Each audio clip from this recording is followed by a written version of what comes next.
कहानी शुरू होती है और हम देखते हैं 1880 का वक्त। ये उस वक्त की बात है जब हॉपकिंस फैमिली का बुरे तरीके से मर्डर और रेप कर दिया जाता है और ये जुल्म करने वाले लोग और कोई नहीं थे बल्कि बर्न्स ब्रदर्स गैंग थे। एक खतरनाक गन फाइट हो रही होती है पुलिस और चार्ली बर्न्स के दरमियान, जिसका एंड पे रिजल्ट ये निकलता है कि गैंग के तमाम मेंबर मारे जाते हैं सिवाय चार्ली और उसके छोटे भाई माइकी के अलावा। तमाम लोग मर जाते हैं। यहाँ पर कैप्टन स्टैनली आते हैं और वो चार्ली को कहते हैं कि मैं तुम्हें और तुम्हारे छोटे भाई को आजाद कर दूंगा, जितने भी गुनाह तुमने किए हैं उन सबको मिटा दूंगा, लेकिन शर्त यह है कि चार्ली तुम्हें अपने बड़े भाई को मारना होगा जिसका नाम आर्थर है। आर्थर बहुत खतरनाक और शैतानी दिमाग का आदमी है। ये बिल्कुल साइकोपाथ है जो काफी हद तक एक लेजेंड बना हुआ है और ये इतना खतरनाक है कि दूसरे गैंगस्टर और इसके कबीले वाले लोग भी इसके करीब नहीं जाते, इससे डरते हैं। इवन पुलिस भी इससे डरती है और वो भी उसको नहीं पकड़ सकते क्योंकि उसको पकड़ने की कोशिश करना मतलब अपनी जान के साथ खेलना है। कैप्टन स्टैनली आर्थर को पकड़ना चाहते हैं क्योंकि वो सोचते हैं कि आर्थर जैसे लोग जब तक जिंदा हैं ऑस्ट्रेलिया में कभी अमन नहीं होगा और लोग मरते रहेंगे। कैप्टन चार्ली के छोटे भाई को अपने पास रख लेता है और चार्ली को 9 दिन देता है कि तुम आर्थर को ढूंढो और उसको मार दो। तुम ऐसा कर दोगे तो मैं तुम्हारे भाई को भी आजाद कर दूंगा और इन 9 दिनों में अगर तुमने उसे ना मारा तो तुम्हारे भाई को भी क्रिसमस वाले दिन फांसी दे दी जाएगी। यानी कि चार्ली को अपने बड़े भाई को मारना है छोटे भाई की जान बचाने के लिए। कैप्टन स्टैनली इसलिए ऑस्ट्रेलिया से जुर्म खत्म करना चाहते हैं क्योंकि उनको जबरदस्ती यहाँ ट्रांसफर करवाया गया होता है। यहाँ उनकी वाइफ भी साथ होती है जो बहुत नर्म दिल की है, वो जरा जुल्म होता नहीं देख सकती। इसी वजह से कैप्टन इस जगह को रहने के काबिल बनाना चाहता है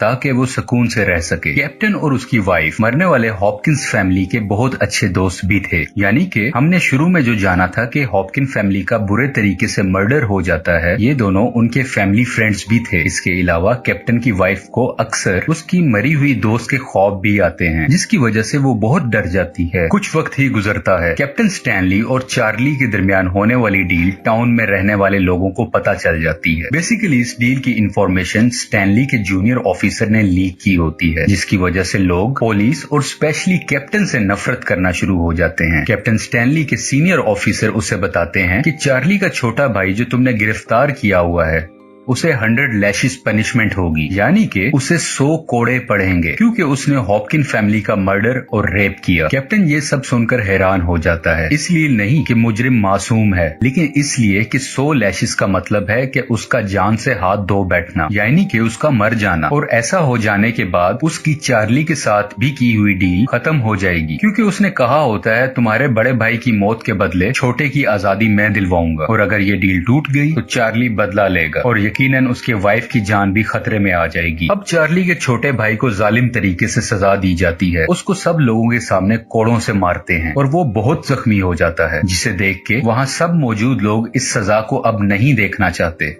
वो नहीं चाहते कि ऐसी सजा मिले इसे, हालांकि वो सब बहुत एक्साइटेड थे कि इसे सबके सामने सजा मिले। इसके अलावा कैप्टन की वाइफ भी बेहोश हो जाती है इस सजा को देखते हुए। अभी 100 में से 40 कोड़े ही मारे गए होते हैं और चार्ली का छोटा भाई बुरी तरह से जख्मी होकर गिर जाता है और मारे जाने वाला लैश उसके गीले खून से भर जाता है। कैप्टन स्टैनली ये सब होता मजीद नहीं देख सकते और उस मारे जाने वाले लैश यानी कि उस कोड़े को खींचकर अपने सीनियर ऑफिसर्स की तरफ फेंक देते हैं, जिस पर लगा खून सीनियर ऑफिसर के मुंह और उसके कपड़ों पर लग जाता है, जिसकी वजह से सीनियर ऑफिसर कैप्टन स्टैनली को जॉब से निकाल देता है, उसको सस्पेंड कर देता है। उसी दौरान दूसरी तरफ हम चार्ली को देखते हैं जो लंबा सफर कर रहा होता है अपने बड़े भाई आर्थर की तलाश में। वो ड्रिंक कर रहा होता है और सोचता है कि उसे अब क्या करना है। इसी सफर में चार्ली एक बूढ़े आदमी से भी मिलता है। बातों के दरमियान उसे पता चलता है कि ये बूढ़ा आदमी एक बाउंटी हंटर है, यानी कि ऐसे किलर्स जो पैसों के लिए लोगों को मारा करते हैं। ये बाउंटी हंटर बर्न ब्रदर्स की तलाश कर रहा होता है। जैसे ही इस बात का चार्ली को मालूम होता है वो उस बूढ़े शख्स को मारकर बेहोश कर देता है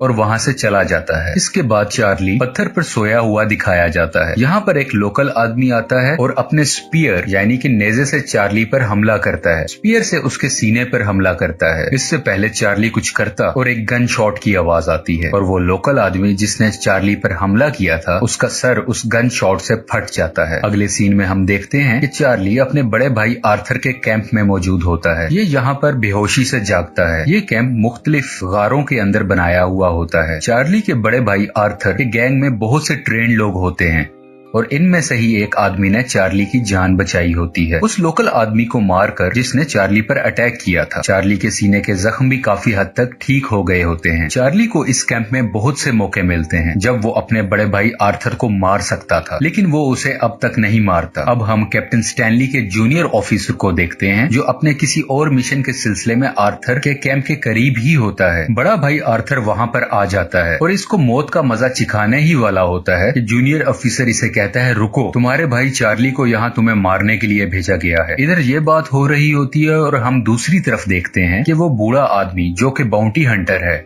वो कैंप के अंदर आ जाता है और यहाँ पर सोए हुए चार्ली और उसके साथी को रस्सी से बांध देता है। कुछ देर गुजरती है और आर्थर कैंप में वापस आ जाता है और बूढ़े बाउंटी हंटर को पीछे से गोली मार दी जाती है। ये अभी मरने के करीब होता है, मरा नहीं होता। आर्थर इसको आधी मरी हालत में चाकू से तड़पाने लगता है, इसे बहुत टॉर्चर करता है, लेकिन चार्ली सामने आता है और उस बूढ़े शख्स पर रहम करते हुए उसे सुकून की मौत दे देता है, क्योंकि वो नहीं चाहता कि ये आर्थर के हाथों तड़प तड़प कर मरे। अब वो वक्त आ गया है जब चार्ली अपने भाई आर्थर को खुद ही बता देता है कि मुझे यहाँ पर तुम्हें मारने के लिए भेजा गया था, पर मैं तुम्हें नहीं मार पाया, तुम मेरे बड़े भाई हो। वो सब कुछ उसे बता देता है और ये अपने छोटे भाई को जेल से भगाने का फैसला करते हैं। ये दोनों भाई चार्ली और आर्थर पुलिस के कपड़े पहनकर जेल में पहुंचते हैं ताकि खुद को ये पुलिस वाला शो कर सकें और जेल में आसानी से एंटर हो पाएं। और इसके अलावा ये अपने ही साथियों को चोर बनाकर साथ लाए होते हैं। ये जेल में ये कह के एंटर होते हैं कि ये कैदी हमें जेल में पहुंचाने की ड्यूटी दी गई है और अब वो अंदर दाखिल हो चुके होते हैं। यहाँ पर वो अपने छोटे भाई को जेल से आजाद करवा लेते हैं और चार्ली अपने छोटे भाई को लेकर जेल से बाहर आ जाता है। चार्ली का छोटा भाई अभी भी बहुत जख्मी होता है क्योंकि उसे जो 40 लैशेस मारे गए थे वो उस दर्द का अभी तक सामना कर रहा होता है और बिल आखिर चार्ली के ही हाथों में मर जाता है। जब वो उसे दफन कर रहे होते हैं तो चार्ली को उसका साथी कहता है कि चार्ली, ये सब तुम्हारी गलती थी, तुम्हें अपने मरने वाले छोटे भाई को छोड़कर नहीं आना चाहिए था। अब हम फिर से कैप्टन स्टैनली और उसकी वाइफ को उनके घर पर देखते हैं। आर्थर और उसका साथी यहाँ आ जाते हैं और कैप्टन के घर पर गोलियां चलाना शुरू कर देते हैं। अंदर एंटर होते हैं और आर्थर कैप्टन को घसीटते हुए दूसरे रूम में ले जाता है और जालिम तरीके से उसे मुक्के और लाते मार रहा होता है क्योंकि आर्थर बदला चाहता है कैप्टन को मार के। आर्थर अपने साथी को आवाज देता है और वो साथी कैप्टन की वाइफ को उसी कमरे में सामने ले आता है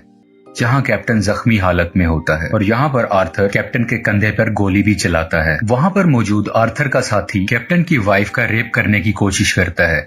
उसी वक्त चार्ली भी यहाँ आ जाता है और रेप करने वाले साथी के करीब आकर उसके सर में गोली मार देता है और उसके फौरन बाद चार्ली अपने बड़े भाई आर्थर को भी 2 गोलियां मार देता है और कहता है कि नो मोर, यानी कि अब मजीद ऐसा नहीं चलेगा जैसा अब तक होता आया। इसके बाद आर्थर जख्मी हालत में लड़खड़ाता हुआ घर से बाहर जाता हुआ दिखाई आता है। यहाँ चार्ली को टेबल पर एक गन नजर आती है जिसे वो उठा सकता था और आर्थर को जान से मार सकता था, लेकिन ऐसा नहीं करता और वहीं मौजूद कैप्टन स्टैनली से कहता है कि I want to be with my brother, यानी कि मैं अपने भाई के साथ रहना चाहता हूँ। इसके बाद चार्ली भी घर से बाहर चला जाता है और जमीन पर पड़े हुए खून के निशानों को देखता हुआ एक करीबी पहाड़ी के पास पहुँचता है। आर्थर यहीं पर होता है। चार्ली उसके करीब जाकर बैठ जाता है। आर्थर चार्ली को कहता है कि तुमने आखिरकार मुझे रोक दिया और अब तुम क्या करोगे। चार्ली के पास कोई जवाब नहीं होता। वो खामोशी से डूबते सूरज को देख रहा होता है और इस आराम से डूबते हुए सूरज के साथ आर्थर भी हमेशा के लिए आहिस्ता आहिस्ता जिंदगी से डूब रहा होता है और बिल आखिर आर्थर मर जाता है। आपको मूवी दी प्रोपोजिशन की एक्सप्लेनेशन पसंद आई हो तो प्लीज लाइक और सब्सक्राइब करें। इसके अलावा आप हमारी मजीद वीडियोस भी चैनल पर देख सकते हैं। Thanks for watching.